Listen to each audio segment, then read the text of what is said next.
नमस्कार मेरे सनातनी परिवार, हम हिंदुस्तानी चैनल पर आप सभी का बहुत बहुत स्वागत है। मित्रों, बाल कृष्ण से लेकर योगेश्वर श्री कृष्ण की यात्रा में आज हम आगे बढ़ते हैं। तो आइए शुरू करते हैं अपनी यात्रा। प्रत्येक व्यक्ति सत्य की खोज में लगा है, यही जीवन की दार्शनिक नीति है।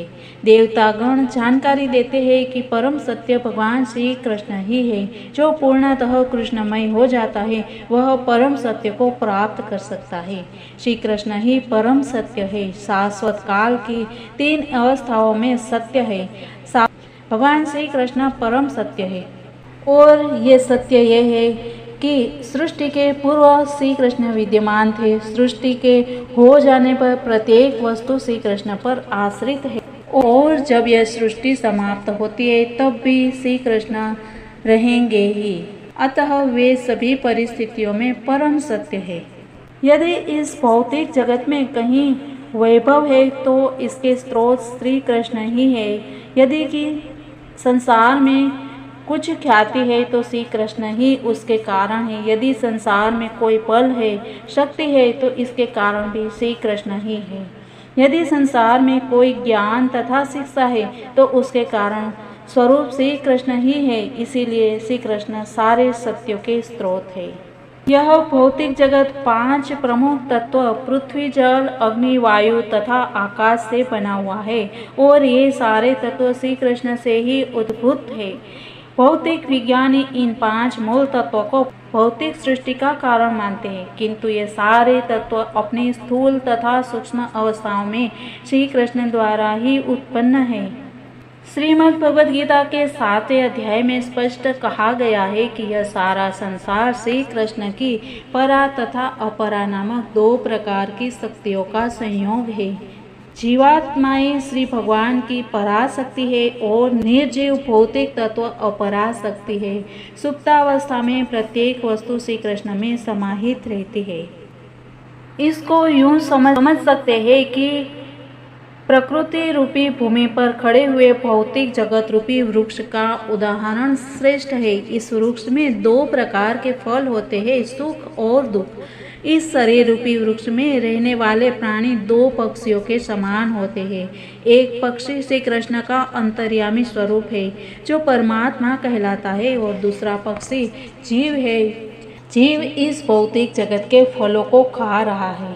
कभी यह सुख का फल खाता है तो कभी दुख का फल, किंतु दूसरा पक्षी सुख या दुख के फलों को खाने में रुचि नहीं लेता क्योंकि वह आत्मतुष्ट है। कठोपनिषद में कहा गया है कि इस शरीर रूपी वृक्ष का एक पक्षी फल खा रहा है और दूसरा केवल साक्षी रूप में देख रहा है। इस वृक्ष की जड़ें 3 दिशाओं में फैली है। इसका अर्थ ये हुआ कि वृक्ष की ये जड़ें प्रकृति के 3 गुण हैं, सतो, रजो तथा तमोगुण। जिस प्रकार वृक्ष की जड़ें फैलती है उसी प्रकार प्रकृति के गुणों अर्थात सतो, रजो और तमोगुणों के संसर्ग से मनुष्य अपनी जीवन अवधि बढ़ाते हैं। इन फलों का स्वाद 4 प्रकार का है, धर्म, अर्थ, काम और मोक्ष। प्रकृति के 3 गुणों के साथ विभिन्न प्रकार के संसर्गों के फलस्वरूप जीव विभिन्न प्रकार के धर्म, अर्थ, काम तथा मोक्ष का स्वाद लेता है और व्यवहारिक रूप में सारा भौतिक कार्य अज्ञान यानी कि तमोगुण में किया जाता है। किंतु 3 प्रकार के गुण होने से कभी कभी यह अज्ञान सतो या रजोगुण से आच्छादित रहता है और इन भौतिक फलों का स्वाद 5 इंद्रियों द्वारा ग्रहण किया जाता है। 5 इंद्रियां जिनके द्वारा ज्ञान अर्जित किया जाता है 6 प्रकार के दोष से प्रभावित होती है, शोक, मोह, दुर्बलता, मृत्यु, भूख तथा प्यास। यह भौतिक शरीर या भौतिक जगत 7 कोशों से ढका है, त्वचा, पेशी, मांस, मज्जा, अस्थि, वसा तथा वीर्य।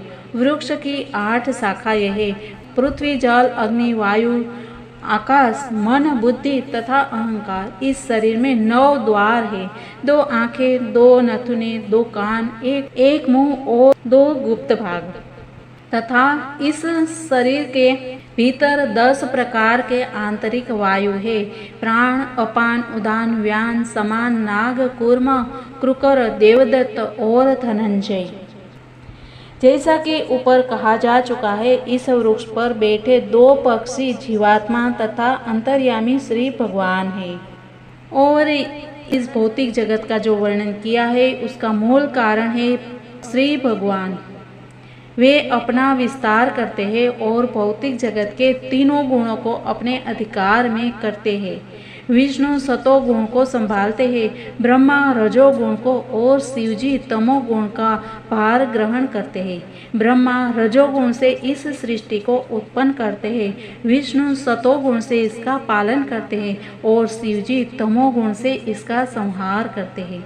अतः संपूर्ण सृष्टि परमेश्वर पर आश्रित है। वे ही इसकी उत्पत्ति, पालन और संहार के कारण हैं। और जब इस संपूर्ण सृष्टि का विलय हो जाता है तो श्री भगवान की शक्ति के रूप में यह सूक्ष्म सृष्टि श्री भगवान के शरीर के भीतर स्थित रहती है। अभी हम जानते हैं कि देवताओं ने कौन सी स्तुति की। देवताओं ने प्रार्थना की कि इस समय परमेश्वर श्री कृष्ण केवल इस जगत के पालन हेतु जन्म ले रहे हैं।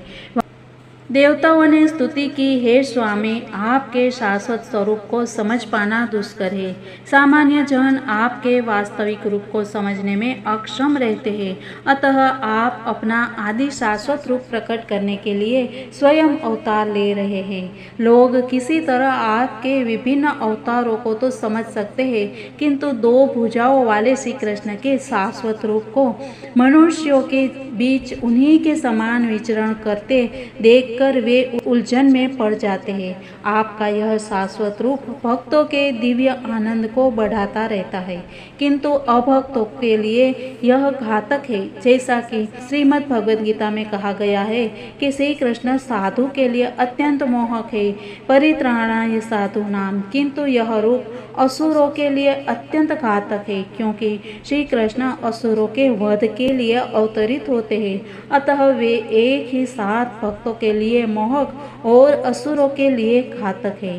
हे कमल के समान नेत्रों वाले प्रभु, आप शुद्ध सत्व के स्रोत हैं। ऐसे अनेक ऋषि हैं जिन्होंने केवल समाधि के द्वारा या आपके चरण कमलों के आध्यात्मिक ध्यान के द्वारा और इस तरह आपके विचार में लीन रहकर प्रकृति द्वारा उत्पन्न अज्ञान के महासागर को गोपद में समाने वाले जल के समान बना दिया है। ध्यान का उद्देश्य मन को श्री भगवान के चरण कमलों से प्रारंभ करके उन पर केंद्रित करना है। श्री भगवान के चरण कमलों के ध्यान से ही बड़े बड़े मुनि इस विशाल भवसागर को बिना कठिनाई के पार कर लेते हैं। ध्यान का अर्थ है कि श्री भगवान के चरण कमलों पर एकाग्रता। चरण कमल श्री भगवान के सूचक है, किंतु जो निर्विशेषवादी है वे श्री भगवान के चरण कमलों को नहीं मानते, अतः उनके ध्यान का विषय निराकार होता है। देवता यही पुष्टि करते हैं कि जो लोग भक्ति नहीं करते उन्हें ज्ञान का चरम लक्ष्य प्राप्त नहीं रहता है। ऐसे लोगों को आपकी कृपा प्राप्त करना मुश्किल हो जाता है। और इसीलिए ये भी कहा जाता है कि जो बहुत ही ज्ञानी होता है उनको कभी न कभी गिरने की संभावना रहती है, लेकिन जो सच्चा भक्त रहता है वो हमेशा परमात्मा में एक लीन हो जाता है, एक रूप हो जाता है और मोक्ष को जल्द ही प्राप्त कर सकता है। और भक्ति का यही परिणाम होता है कि भक्त कभी नीचे नहीं गिरता है। यदि वे नीचे गिरते भी हैं तो श्री भगवान के प्रेम पूर्वक अनुरक्त रहते हैं। भक्ति के मार्ग में भले ही उन्हें समस्त प्रकार के अवरोध मिलते हो, किंतु वे बिना डर के ऐसे अवरोधों को पार कर सकते हैं। शरणागत होने के कारण उन्हें विश्वास रहता है कि श्री कृष्ण सदा उनकी रक्षा करेंगे। श्री कृष्ण ने श्रीमद् भगवत गीता में वचन दे रखा है कि मेरे भक्तों का कभी विनाश नहीं होता है। देवताओं ने आगे कहा कि हे प्रिय भगवान, इस भौतिक जगत के सभी जीवों के कल्याण के लिए आप अपने आदि विशुद्ध रूप में शुद्ध तत्व के सनातन रूप में प्रकट हुए हैं। आपके प्राकट्य का लाभ लेते हुए अब वे सभी पूर्ण पुरुषोत्तम परमेश्वर की प्रकृति एवं रूप को अत्यंत सरलता से समझ सकते हैं। हे प्रभु, जब आप विभिन्न अवतारों में प्रकट होते हैं तो विभिन्न परिस्थितियों के अनुसार आप भिन्न भिन्न नाम और रूप धारण करते हैं। सर्व आकर्षक होने के कारण आपका नाम श्री कृष्ण है। अपने दिव्य सौंदर्य के कारण आप श्याम सुंदर कहलाते हैं। श्याम का अर्थ है सांवला। फिर भी कहा जाता है कि आप हजारों कामदेवों से अधिक सुंदर हैं। कंदर्प कोटि कमनीय, यद्यपि आपका रंग श्याम बादल जैसा है, किंतु दिव्य परम होने के कारण आपका सौंदर्य कामदेव के कोमल शरीर से कई गुना आकर्षक है। कभी कभी आप गिरधारी कहे जाते हैं क्योंकि आपने गोवर्धन पर्वत धारण किया था। कभी कभी आप नंद नंदन वासुदेव या देवकी नंदन कहलाते हैं क्योंकि आप महाराज नंद या वसुदेव अथवा देवकी के पुत्र के रूप में जन्म लेते हैं। आगे कहते हैं कि हे प्रभु, सर्वोपरि नियंता, आपके पृथ्वी पर प्रकट होने पर कंस तथा जरासंध जैसे सभी असुर नष्ट हो जाएंगे और सारा जगत सौभाग्य से व्याप्त हो जाएगा। जब आप इस ग्रह पर चलते हैं तब आपके पाद पद्मों के तलवे से भूमि पर छाप उठेगी जैसे कि ध्वज, त्रिशूल तथा बिजली। इस प्रकार आप पृथ्वी एवं स्वर्गलोक में रहने वाले हम सभी पर भी कृपा करेंगे क्योंकि हमें उन चिन्हों को देखने का सौभाग्य प्राप्त होगा।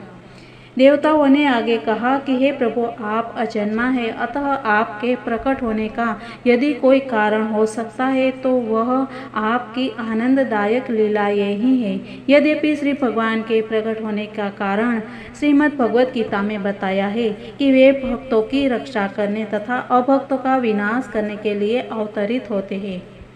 हे प्रभु, आप यदुवंश में सर्वश्रेष्ठ के रूप में प्रकट हो रहे हैं और हम आपके चरण कमलों में अपना सादर विनम्र नमस्कार कर रहे हैं। इस अवतार के पहले आप मत्स्य, अश्व, कूर्म, अर्धपुरुष, अर्धसिंह, वराह, हंस, भगवान रामचंद्र, परशुराम इत्यादि अनेक अवतार ले चुके हैं। आप भक्तों की रक्षा के लिए प्रकट होते रहे हैं। अतः आपसे प्रार्थना करते हैं कि आप अपने प्रस्तुत रूप में हमें तीनों लोकों में वैसे ही सुरक्षा प्रदान करें और शांतिपूर्ण जीवन यापन के लिए मार्ग के समस्त अवरोधों को दूर कर दें। आगे देवताएं माता देवकी को भी संबोधित करते हैं कि आपके गर्भ में भगवान हैं जो अपने समस्त पूर्ण अंशों सहित प्रकट होने वाले हैं। वे हमारे कल्याण के लिए प्रकट होने वाले आदि श्री भगवान हैं। अतः आपको अपने भाई भोजराज से भयभीत नहीं होना चाहिए। आपके पुत्र भगवान श्री कृष्ण जो आदि श्री भगवान हैं, पवित्र यदुवंश की रक्षा हेतु प्रकट होंगे। श्री भगवान अकेले नहीं अवतार ले रहे, वे अपने पूर्ण अंश बलदेव के साथ होंगे।